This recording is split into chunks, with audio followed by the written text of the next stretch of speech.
Hello, and welcome to the old stream farm. Today we're going to be doing some contracts because, well, we need some money. Like, we need it terribly. I did not know that the upkeep for this farm was going to be so costly, but apparently it is. And I do apologize in advance. Oh, this is going to be a difficult corner to get through. If I do seem a little low energy, it is because I'm still recovering from having my appendix taken out. I do hope that you guys understand, but I will try my best. Now, I need to actually figure out how to get into this first field, because this is... okay.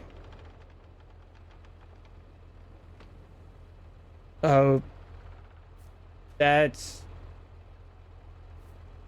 one way to do it. All right, but we're going to be going and making some hay bales for contracts today. We should be able to make enough money to actually go and get our fields taken care of, which is what we need to do because, well, we need to get things in the ground. It is not very ideal to have the farm barren right now, but we don't have a choice. And I am barely squeaking by into this field. But regardless, hopefully you guys enjoyed today's video. If you do, hit that thumbs up, consider subscribing.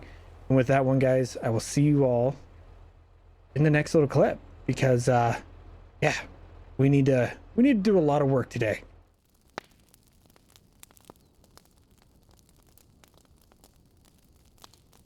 You know, everybody always says old equipment's the best equipment because it's the easiest to take care of, but I think they always forget that you know, the loss of power sometimes that you get with old equipment, because I'll be honest, this thing kind of struggles getting up the hills, but what do I expect? You know, we're on a Hydra Swing on a old Massey.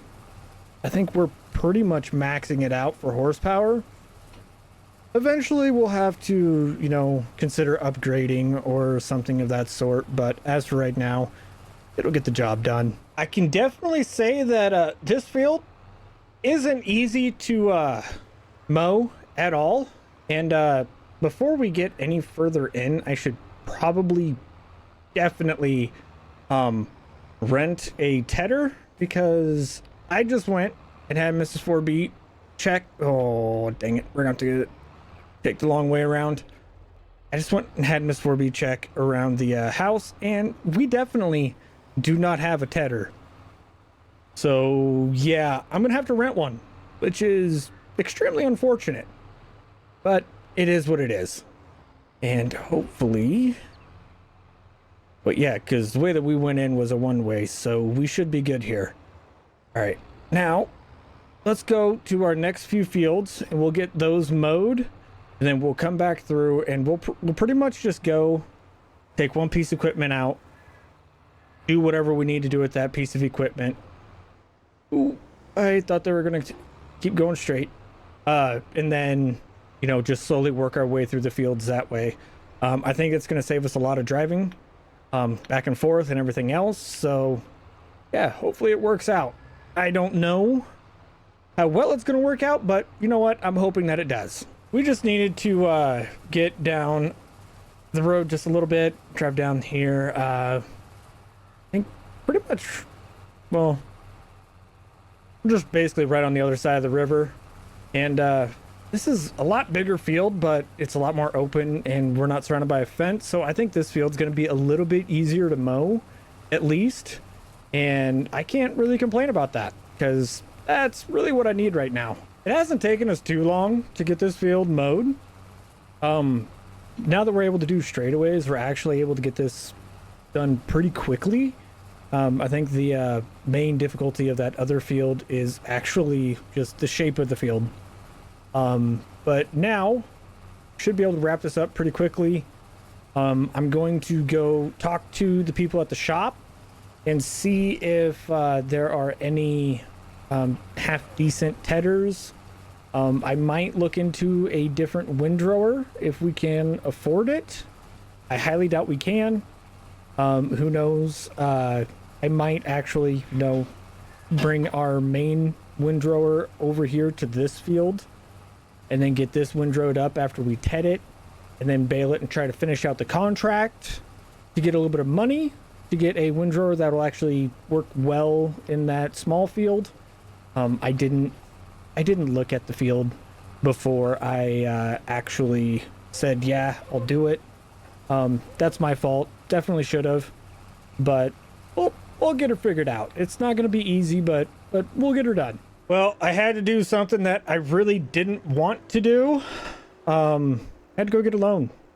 Since we can't get that steering column fixed on that case, we need to, well, I mean, we can get it fixed. I just haven't been able to get a hold of a guy to actually fix it.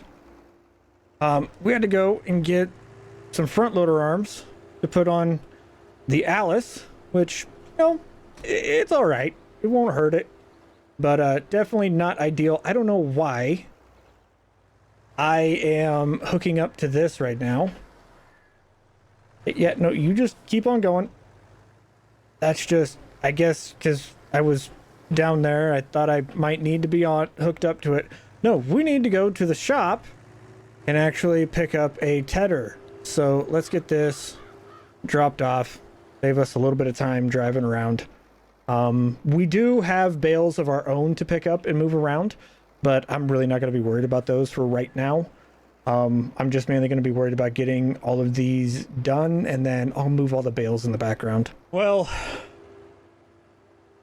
we're able to use up the last of the money that we had, and we got this Vermeer. It's actually kind of a little bit bigger tedder, but it should work just fine for right now. I really wish we could own it. This would be a wonderful tedder to own, but it's not in the cards right now. Yes, I know I could get another loan, but I've been doing my best to not get a single solitary loan. The only reason we got the loan is for, the unforeseen circumstance of, the issue with our case. And here before too long, hopefully we'll be able to have that fixed. So, it's not ideal. Good thing I wasn't trying to do a no loan challenge, but here we are. It isn't what I wanted, but at the same time, we can find a way to work around it. I'm still going to do my best to not get another loan the rest of the time that we're here. So yeah, we're just going to pretty much make do with what we have. And here, good Lord Lanta, this definitely flings the hay across. That's going to be a little difficult to clean up. Yeah, all right. She works, that's for dang sure. Well, I'm kind of glad that I actually grabbed the Aorus for this field. This Aorus turns a lot sharper than the Massey, and I am not going to complain about that. Hopefully we can get away with scooting down this one way. Yeah, looks like we're going to get away with it. Nice. Okay, on to the next field. The easy part has now been finished. Fields are tedded, ready to go. Now here comes the fun part. We get to windrow it all together, and hopefully if I can get on the right side of the road, hopefully make it to where we don't miss too much when it comes to the baling of it, because yeah, I figured out that with our baler, it is not as wide of a pickup as I thought it was when I windrowed up our straw.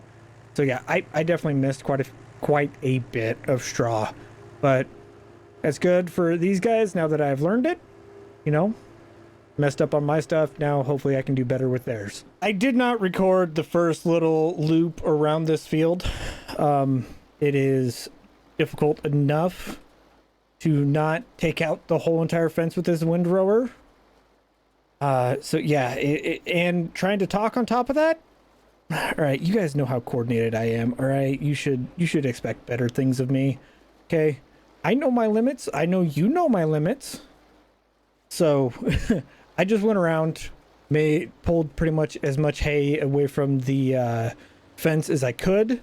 Now we're gonna go and actually attempt to make some full-size windrows. I don't know how well this is gonna work out. I really haven't come up with a game plan on how to do it, but we're just gonna kind of wing it.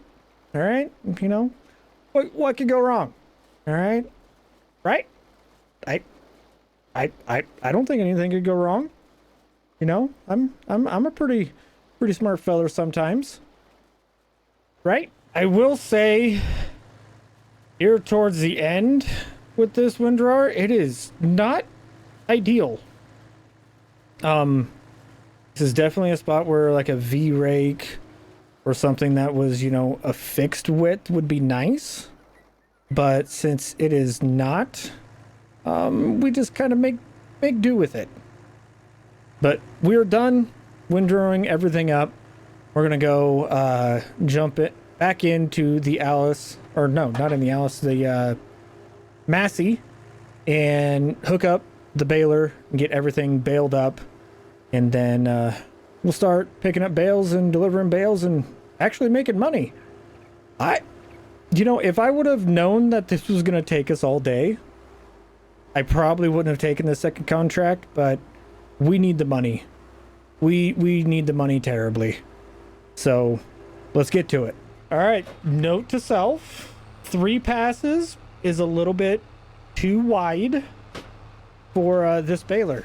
I did not know that, but now I do. So yeah, my bad.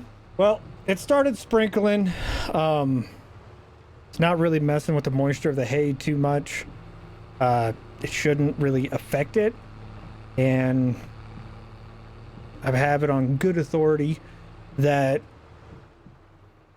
technically I really shouldn't have to worry about this hay getting too wet.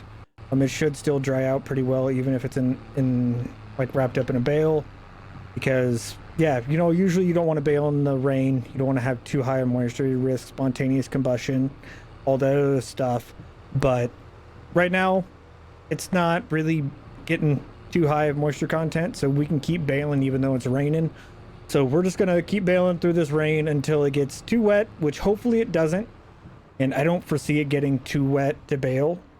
But we're already over at the other place. We're going to keep baling.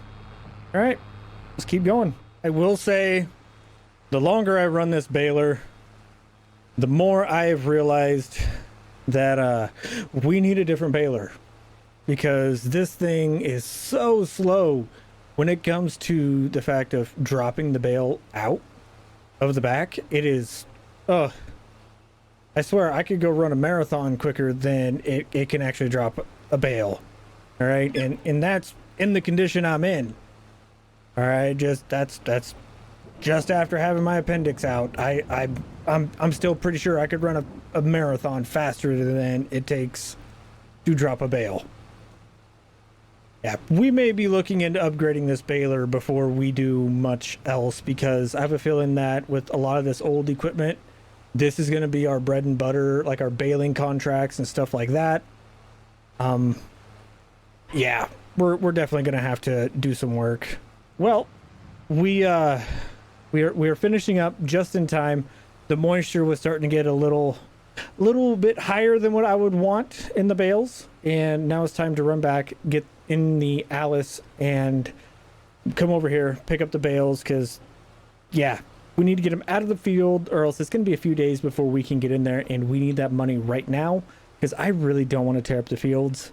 I mean, those farmers aren't going to get too mad at us for tearing up their fields, right? Nah, they would never, right? You know, I know that I said that we were going to need a tedder first, but in all honesty, I think we might actually need to get ourselves a new bale trailer. Yeah, this one is... Oh, I got caught this time. I know, I'm sorry. This one, it does not handle the size of bales that we're using very well. which is unfortunate. I could switch to smaller bales. I really could, but I don't want to make more bales, you know, because then that means I have to hand load more bales. So yeah, I think we're going to try and figure out a way to swap out this trailer. We're not going to go for anything, you know, too crazy and or foolish. We're just going to try and find something that we can put bales on that'll work on.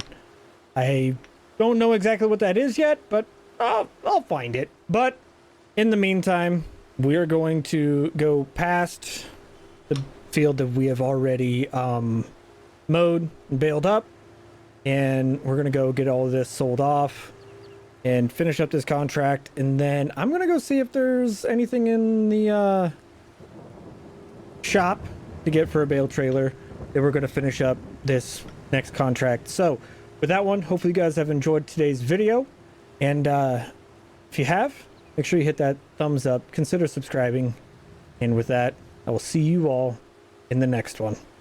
Later.